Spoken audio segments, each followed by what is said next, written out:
We are not always in the comfortable of life. At many times, we discover ourselves as if we were inside out. Suddenly, the order is undone. It is because we are alive. Existence is yourself.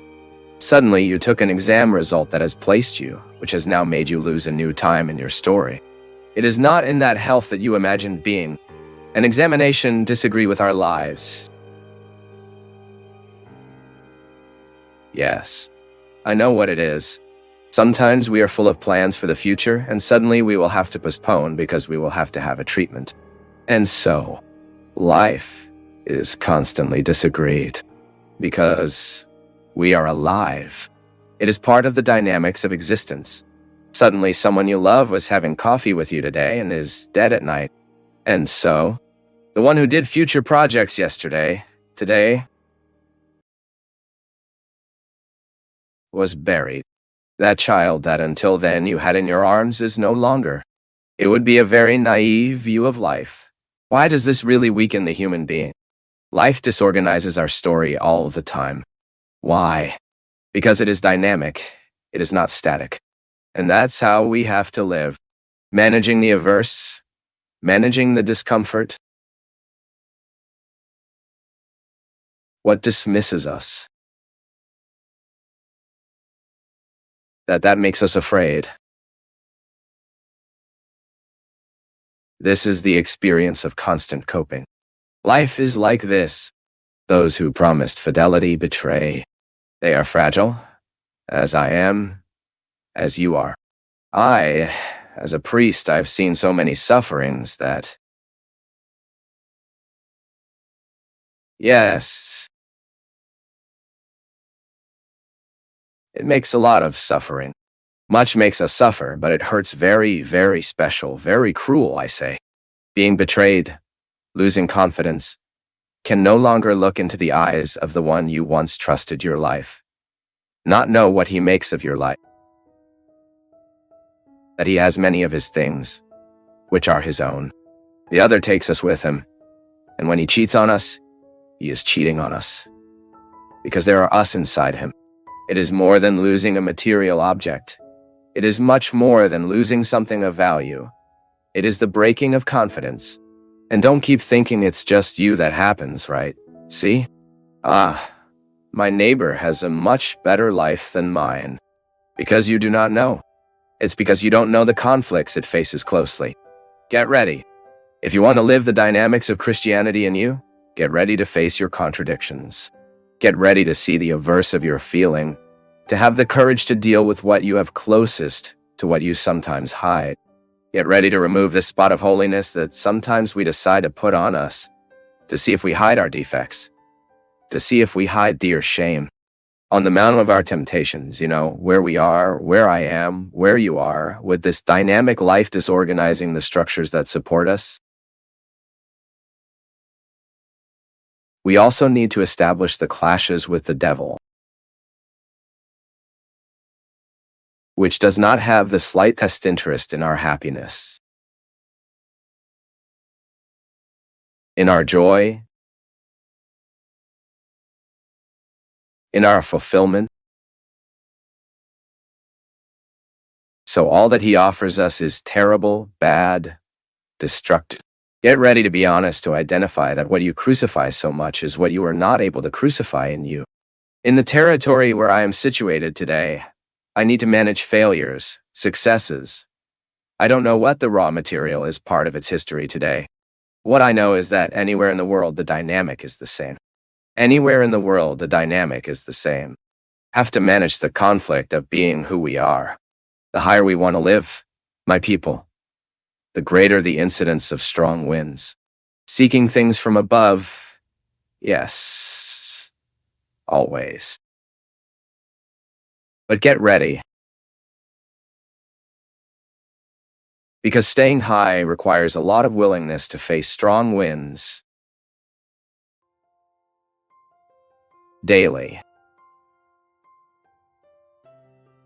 Because sometimes we think that looking for things from above is going up that flowered hill and sitting there just like a Buddha. No, my son, is to establish my feet and constantly experience imbalance. That's right, would be very naive, wouldn't it? Think that God had puts us high and that everything will be flowery and beautiful and beautiful and beautiful and sophisticated. Because life is only real. Only those who have proved the pain saw life in real tones. Because in illusion, no one can be happy. In illusion, no one can be happy, which makes us forwarded to this happiness that we so want and we can find, as Guimarães Rosa said, in hours of carelessness, is when you notice yourself at the top of this hill, facing the wind and willing to continue in that position. There is no way to be on top of a lot and not suffer the problems of the wind, because it is at the top of the mount that things happen, my people. So it's disorganized, it's bad, it's hard. Feel at the top of this hill, feel in the context of contradictions and wisdom articulating these contradictions. Life does not ask us for permission to disorganize our hearts. And it is as if we are exposed to a territory where everything is painful, everything is hurt, everything is suffered. Seeking things from above and facing the strong winds. Because when God enters a person's life, the winds are so strong that hypocrisy cannot stand. They all fall apart. It's like you want to have this hair that you brush from time to go to weddings and run from the rain and the wind. It's even funny because if we want this Christian proposal to constantly seek things from above, you will have to prepare daily to make your confrontations and deal with what in you. It's a makeup. It's caricature. It's silly. It's futile. It's futile. And then you are experiencing an experience of winning this futility gradually, Note, be able to analyze the realities that are diabolical and addictive in the world. And you will see if all this causes joy, happiness, the realization of someone what.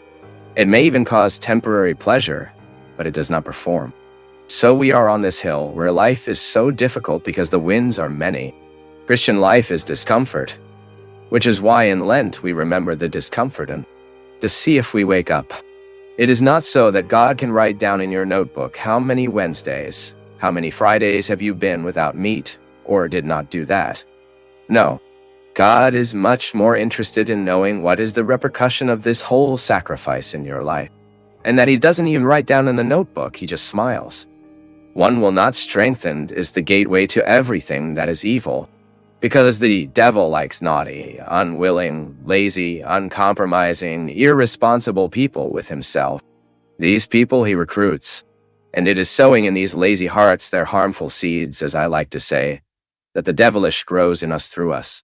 I am impressed to see how the dynamics of the Christian life is uninstalling, and we are wanting peace. We want tranquility. We want to be quiet. As a human being cannot grow in quiet. To be born, do you need to be removed from quiet? Have you been born with a slap in the ass to see if you cry? And are you wanting to be different later? If you don't slap you in your ass so you don't breathe, you don't breathe. Is that how we are born?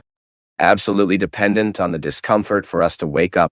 Because if we are born and do not give us this inaugural slap, it is like that. Remembering that life is confrontation, that life is sacrifice. Yes.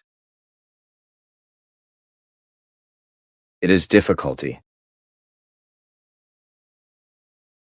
And that even beautiful things are only produced the moment people are like this. Facing their sacrifices. I did not see any interesting artist who was not absolutely committed to their sufferings. There is no literature of very organized hearts. Very cute. Very literature is born of chaos. Is imperfect hearts. Dissatisfied hearts. Which are on this hill. Standing and fighting for dignity. The good artist is the one who deals daily with his conflicts. Now, imagine, to make art need sacrifice? Much more to be a Christian. God knows me much more than I know myself. So you can't believe this God who counts what we do in the amount we do. No? It is necessary to look that what really pleases God is when he perceives us strengthened at the top of this hill, facing the contrary winds. Sometimes I keep thinking that we imagine that God is much worse than us. Has already stopped to think that sometimes the vision we have is God, the same vision we have from us? Because we do that. We keep an eye on if the other did. If it didn't, isn't it simple? It works. Because we are petty. And sometimes we think that God also has a notebook, right? That is there. He today went to Mass. He was not. What nothing can please a father than to see his son facing the contrary winds and remaining standing. This is what is proud. It is a championship overdue with fight. It is a race that has to work hard to reach the end. Life is that. But not because God is writing down on your accounting notebook, because that's petty thinking. We cannot think that God has the same defects as you. We cannot think that God suffers from the same petty shops as us. Because I'm petty, I like to have my notebook to write down the favors that people make me. How much they please me. How much they displease me. God doesn't have this notebook. What God has is a heart that feels with ours each time we endure the winds at the top of the hill. And he rejoices and says again, is a smile on his face. And I want to remove this view that God is petty as I do. By renouncing something in my life, I hope it reverberates in my way of being.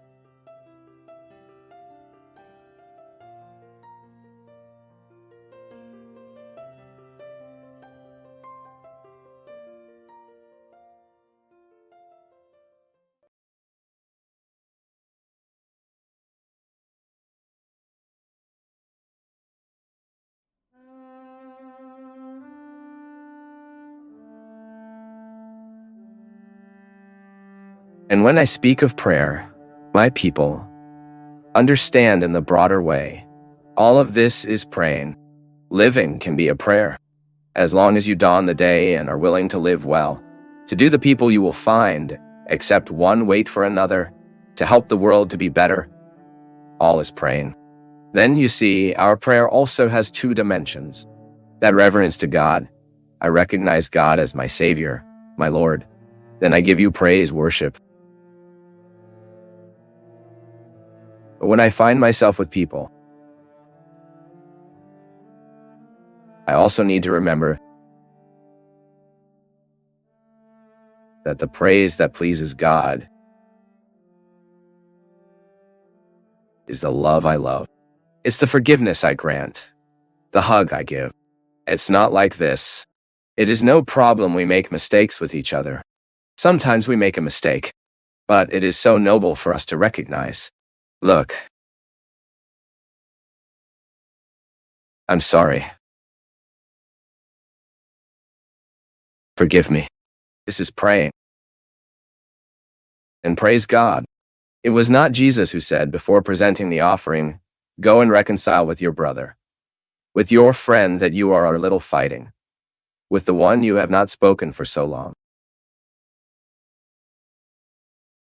with the one you kept grudge, hatred, resentment. Because life will always offer us these two pillars. It is the transcendence and immanence of God. I can raise my arms to heaven, praise God. But I need to know that my feet remain stuck on this floor. The cross has the vertical dimension, but it also has the horizontal dimension. If you look at the place where Jesus was crucified, there you have faith in man, faith in God. A trait points us to heaven, where we allow our heart to always go, that it transcends, that it comes out, to fly far away, to seek eternity. But on the other hand, there is another trace keeping us on the horizon of history. The cross is this metaphor. Between God and humanity, there is a point of unity. And that well-practiced faith, it will always put us in this dynamic. The love I have to God manifests himself in my story. It is the big question that St. James presents in the letter. Is it faith or is it works? And that for a long time has divided Protestants and Catholics. Protestants believing that faith is enough to save, and others saying that it needs to have the works. And then St. James proposes the two paths in a balanced way. My faith has to manifest in very concrete works, because otherwise it gets dead. I admired a lot, for example, in this time of tragedies. I admired a lot of evangelicals that I saw on the internet, creating solidarity campaigns with those suffering there in the mountain.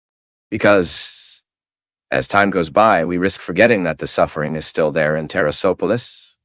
And I saw the evangelicals there, the people at the throne, Ana Paula Valadão, making her campaign. Other evangelicals, some pastors I see on Twitter. And I wondered how interesting, right, the historical process they today, living the balance of the proposal. Today from James' faith and work, we believe in God. And the God I believe leads me to extend my hand faith, this beautiful dimension of life. Remember the Crosa. When I bless you here, ministerially speaking, I'm putting you on this path. Being God, but don't forget to live the story. May your religion not be alienating and that your history does not make you forget about transcendence. Do not reduce God to a sociology. Bring God, and find out that the sociology that proposes solidarity was born in Jesus. This is what we need. Enough of practicing a faith that unbalances us. We need balanced people. You know that more and more I convince myself, the great testimony we can give to those who do not believe is our balance. We are to show with our lives that we are men and women of reflection, that we are men and women of common sense, and that religion has done well to our hearts. We are crazy about God, but here we are maintaining a balance of sanity. That our experience of God is helping us to live in this time, pointing to eternity, but making this story better every day. Just as the federal deputy today gave a lesson of citizenship. Today or yesterday, I do not know, a young deputy from Brasilia, that I do not remember his name, he resigning various rights to save the public coffers. And so, when I, in my attitude, in my posture,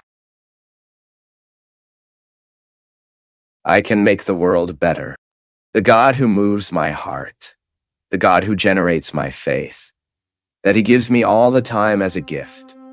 He leads me to have attitudes, gestures that can show the other that I believe. This convinces. The attitude, she convinces.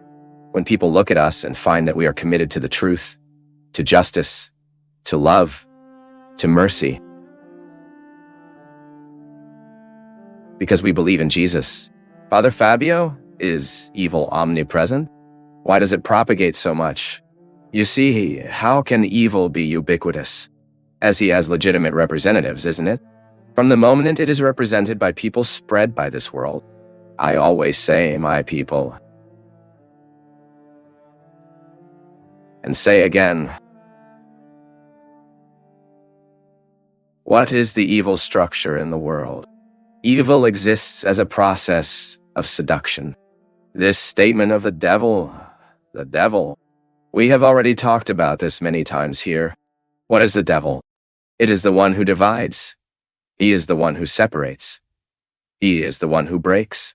The diabolical structure is one that breaks the human being, that disintegrates human values, which impairs the progress of life. It is the one who is staring, who holds the process of the human. This experience of being everywhere is because someone is legitimizing the presence of evil at that time. Today, for example, you had the opportunity to be good and to be bad. You could go through the process of choosing. Life has happened in your story. Today, life has happened in you. And you had the possibility to choose if you would act with kindness or evil. If you have chosen to act with kindness, evil was not present in your life.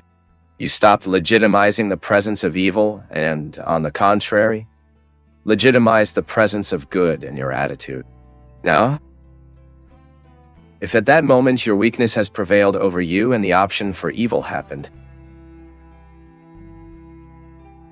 you have legitimized the presence of evil in the world. This is how the devil wins when the human gives in. When the human being gives in to the seduction of the devil, The seduction of the devil, which is this metaphor that is much more than a person. It is all that he can achieve, is all that he can achieve, is all that he can spread throughout the world. So indeed, in fact, evil can be omnipresent, because if he can legitimize representatives in various parts of the world, he is acting, then, through the most diverse situations. The kidnapping is one of the most terrible species of violence in today's world. If you've been through the experience of having a kidnapped friend, having a person in your home kidnapped, you know very well. Or if you have gone through the kidnapping experience, you know very well. What is the kidnapping? It is a presence of evil acting by the strength of people. It is the total disrespect for the humanity of that person being surrendered, that person who is put in captivity. Just as murder is a legitimation of the presence of evil in the world.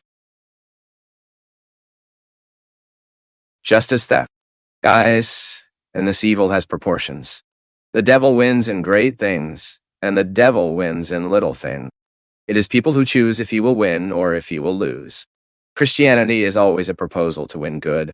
Christianity is always a proposal to prevail in the world what is good, what provokes good in the person. When we have the option, the possibility of choosing, you have two behaviors before you. There is the possibility of you to beat God or beat the devil. Just choose well. Just as God is omnipresent and his strength moves all hearts. But the hearts choose whether they will be moved or not. When I go through the process of choosing for God, then God is present in the world through me. If you convince yourself of this too, God is present in the world through you. And then we are spreading good for the world, for life. This is so beautiful. We find that in our behavior, in our attitude, there's a space for God to act. And it is also unfortunate for us to think that the moment we act, it can't that the devil is legitimizing his presence in the world through us. Increasingly, I convince myself that Christianity happens in little things. It is unfortunate that for a long time we priests have omitted a lot in this speech. When we just preached about some things and we stopped showing how much our attitude is responsible for making the universe walk well. This great problem we have today, the ecological problems, this chaos that the universe is living, the risks that humanity will run in the very brief future, is all the result of this option that we made for the wrong things. The moment I play rubbish in Rio, I'm dodging a responsibility, or I'm causing evil in the world in that little trash that I play in the river. We no longer have to deny it. The gospel has to go through it. It has to go through it. If I play in the drain of my kitchen all the oil I use to make food indoors, that old oil that pollutes 1 million liters of water, a liter of oil that you throw in the drain of your sink, for an irresponsible attitude and often lazily, instead of throwing the oil in the right place, recycling it, sending it to recycling it. If you play in the drain of your sink, you are polluting 1 million liters of water. I regret to inform you that you are being adept at the devil at this time. For the devil is the one who puts the dirty tail in everything God has done. It's not like this. Didn't we learn this as a child? In truth, every time I get irresponsibly against the house I live, which is the universe, I am doing the opposite process of creation. I am destroying, and destroying is bad attitude. There is no denying it. See, people, in life, this rule is very simple. What is good is good. What is bad is bad. There are realities that are intrinsically bad. There are realities that are intrinsically good. There is no way to deny. And judging a dirty oil you have already used, which no longer serves, inside the sink because you are lazy to recycle, it is a way you have to spoil the world you live. Ready? Evil is present in the world in our attitudes. Evil is present in the world in what we choose. There is no way you can escape this responsibility. The dishonesty of the world grows in its little dishonesty, in my dishonesty. If I throw garbage on the street, if I throw garbage in the public place, I'm acting wrong. Evil is winning in me. different from the person who makes the option for the good.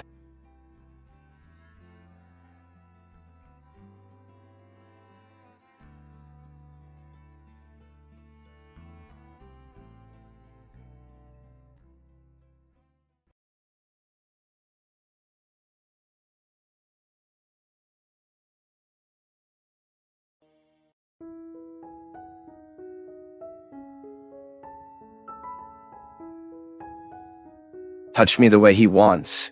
Catch me the way. No. Things cannot be so. No. You? In your life? Set your limits all the time. And it is important that you establish you are not an object. If you fall in the middle of a crowd and this crowd feels the right to put your hand on you all the time, no. There is a limit that needs to be respected. The object relationship happens in all dimensions of life. As you go to the bank, for example, you risk being considered an object. If you are poorly attended, if you look at you as if you were one more, a car seat inside. And don't worry about your needs. In public establishments, we risk the whole time of being considered objects. Sometimes you enter a place, you are not considered human, you are just another number inside. In a waiting line at the hospital, in a laboratory line, I don't know. You risk being considered an object. I even say that what makes a difference in serving people today, if you have a company and don't want to work from object relations, you are treating each other as people. Today, for example, I did a very interesting experience there in Tabate. I needed information about an order my coming international, and I turned on the post office. And I'm not dealing with prejudice, but usually when we call these companies, we like to be served, isn't it? Until this falls within that sector that will analyze the situation? No. And immediately I was attended by a boy named Rogerio, who was the second time he answered me, and look, his interest in solving my situation. It was not even his purview, but he wanted to. He became interested in the subject, sought and said, Fabio did not even know who I was. He said, what actually happened, my people, is that boy, in the exercise of his profession, treated me like people. Because we are beaten many times, as this lady was saying. It's not just through attitudes, violent gestures, no. Sometimes in neglecting information, I'm being violent with the other. The moment I do not tell the other what I know or what I do not do for the other, what I can do, I am being violent with the other. And I've been thinking a lot in these last days, how hard it is to believe in God in times of tragedy. Maybe you try this in your heart too. When we see it all so sad happening around the world start at the turn of the year, when we saw so many people who want to have fun, wanting to spend a happy year, being buried, living the problems of the flood. And now, this week, this tragedy so terrible that it is massacring the heart of humanity. With such strong scenes, it is natural for our heart to ask itself, don't be afraid of it. It is natural that we think, my God, where was the Lord at this time? How can we continue believing in God, even in such tragic moments? How can we balance our faith in God, our trust, seeing such terrible images? How is it possible to believe God's mercy, divine goodness, having to follow the news in recent days? My people, I would dare say that we will not always find the answers we want, and that the great challenge at this time is precisely in us to find that having no answers is already an experience of faith. Because if we had certainty of everything, we would not have to have faith. I remember that in many moments of my life, when I wanted things, my mother calmed me saying like this, rest assured that later I do. My child's heart, which wanted the event so much, needed to adapt to that phrase. Rest assured that later I do. Then I buy. Then I give you. And I trusted my mother's word. And because I trusted, I was able to live that waiting time. Trust is born like this. The moment someone has authority over us, I believe in that person's word. This week I was talking to a person and she was telling me that she has no problem with her child who is small because every time she will leave the house to work, for that, usually the kids are crying much, right? No, it won't. And I asked her. She said, "It's because I never lied to him, Father. Every time I said, 'Today Mom won't be able to go back to lunch,' I didn't go. I never said to him, 'Mom will have lunch with you today,' and I didn't go. Then he believes what I say. He trusts my word." The relationship of trust between the son of the son and the mother's heart is the certainty that the mother will not fail, and our experience with God goes through the same ways. But what about when do we have the feeling that God has failed? I'm sure no matter how big it is, and as well as our faith in God, it is natural that at the time of tragedy we are closed and keep thinking, "Where was you at this time? Did you not fail to do your part? Did the Lord stop protecting? Did the Lord stop looking at us at that moment?" But then, we need to be fair. We need to report to that certainty that life follows a course of freedom, and that today's tragedy was gradually built by human incompetence, human irresponsibility, and that God cannot intervene in the process of our freedom, which often the tragedy is built by us. We are the ones who are building inappropriately. We are the ones who are occupying the spaces that are from the rivers. We are the ones who are diverting the rivers. We are narrowing their ways. We are cementing everything, preventing the earth from having capacity. The rain has space to be absorbed. So when the tragedy happens, we forget human responsibility and want to judge all the guilt and responsibility about God. We are unfair, and we want to forge an answer we don't have yet. I wrote this week in Journal do Rio, where I write in the newspaper O Dia, I trust in divine providence. I trust God's protection, but I look at both sides of the street before crossing it. It's an interesting way I have to take care of my life and to establish a pact with God. The Lord takes care of me, and I help to take care of it too. It's time, my people, we start preparing life in a different way, responsibly. Each time we throw garbage in the river, every time we throw garbage on the street, next time, this trash will clog some manhole. This trash will prevent some water passage. It is certain that public authorities need to take care of things that are important as well. But we cannot give up our part in this responsibility. It is human life being a space where God acts through our common sense, through our conscience. It has been talked about so much in the world today. Right, my friend Celia Pimenta, next to Belo Horizonte, a very reputable lawyer with a beautiful reflection on ethical consumption. What is ethical consumption? It is not you to live on restrictions, but it is before you buy, before you do it, before you purchase, you think 2, 3 times if you really need it. We live in a time where we discard things very easily. Sometimes I am impressed by the amount of waste that modern societies produce every day. You will buy a sandwich, it comes inside a huge packaging full of plastics, full of papers, and that the duration, the usefulness of that box sometimes does not give 40 seconds. This is ethical consumption. That's when you find that you can live with a little less, and that you will live well the same way. That when you open the tap there from your sink to brush the tooth, it is aware of their part close as you brush your teeth. If you have any leaks indoors, you need to seek to fix that so that you do not waste the water the planet needs. That it is possible to build today with a little more ecological awareness the reuse of water, right? Seek new ways to consume this water with a little more awareness. My people, the tragedies that often happen in the world are the result of our incompetences. We had that regrettable meeting in Copenhagen where they wanted to discuss the destinies of the world. It is our survival. It is the survival of your child, which goes through the decisions of our rulers. In decreasing the emission of gases that destroy the ozone layer, which increases global warming, which undoes glaciers, and that then this water floods our cities, comes to advance over our cities, over our streets. Because if we do not incarnate Christianity in these important decisions of our daily lives, if we do not start dealing with our decisions from an ethical, moral reflection, the world is losing quality, my people. Jesus needs to get into our lives like that too, keeping us from throwing garbage in the wrong place. Jesus needs to get into our lives, helping us to recycle the trash. We have said so many times here to recycle the heart of heart. Right? All recycling are important. Just as I recycle the soda bottle that someone used inside my house, I also have to recycle my emotions.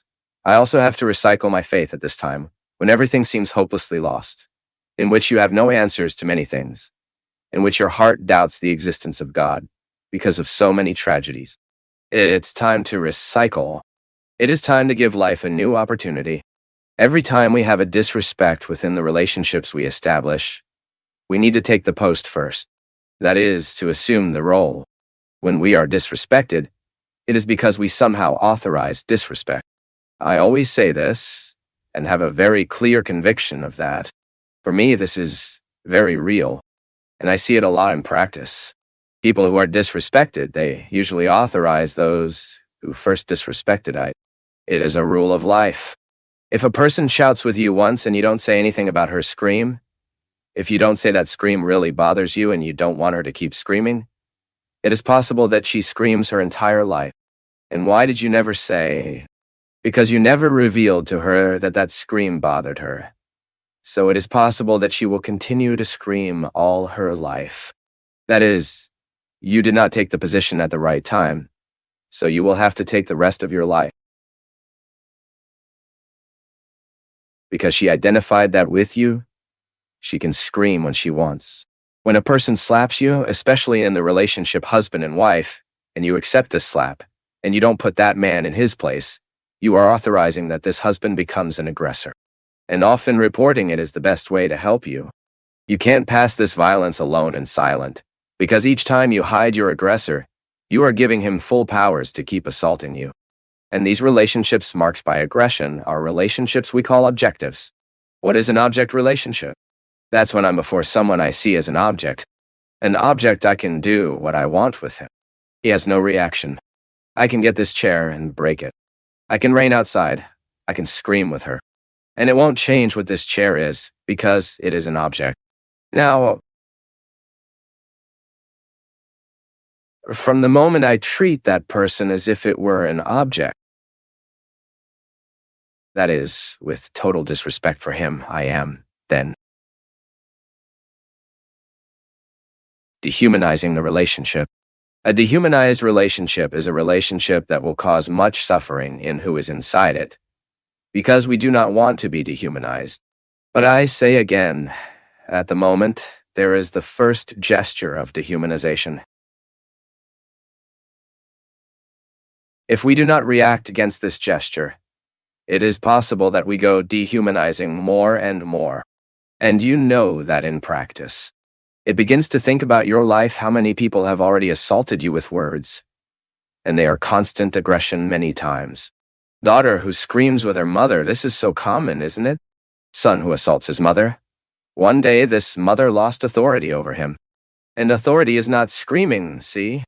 Authority is to say to him calmly, you will not scream with me because I am your mother and I deserve respect.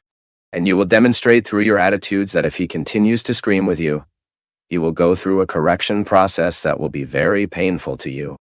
Because if you do not circumvent this situation, it is not that story. Is it a little one that twists the cucumber? And truth, if you do not put the child in the right place, soon she is sending you. Object relationship between father and daughter is very common. There are many children, people who are, 2, 3 years, angel face. But they are already acting terrible. They are already diabolical in their attitudes. Do you know why? Because they are creating within them a spirit of authority that will one day trigger, and even at the risk of physical violence against parents. So we need to throw light all the time about the relationships we are establishing. Are we not treating the other as an object either? Are we not authorizing the attackers? Are we not giving them the possibility to do with us what they well understand? It is very common in today's world to allow aggression. One day it changes. No, it won't change. If we do not signal to change, it will not change. I come back to what I was confessing from my life once again. He knows what is the great risk that I run as a person. It is the fact that I have little space in life of having feedback from people to show my mistakes, to show my defects, to show what needs to be modified in me. For a very simple reason. Sometimes my life structure doesn't allow me that. Sometimes my relationships are so fast, my encounters are so transient that I don't have a person that in fact, Father Fabio arrived. That's not right. At that moment I told you that I had the disaffection. Right? That I heard that person. A person with great affection told me. A person who participates in my life. Beware of what you are doing with you. Because a moment comes, guys, that just as I can do a lot of people, I can do a person a lot. It all depends on what I am allowing. And often this feedback is absolutely necessary so that we do not become the object of each other. God forbid me to be the object of the other. And we always go and run that risk. What are you being the object of the other? It is when he sees in you only the satisfaction of a necessity. Each time we feel the object of the other, or that he puts his hand when he wants, that he hugs you the way he wants. No, the body is a limit that needs to be respected. I am not an object for another.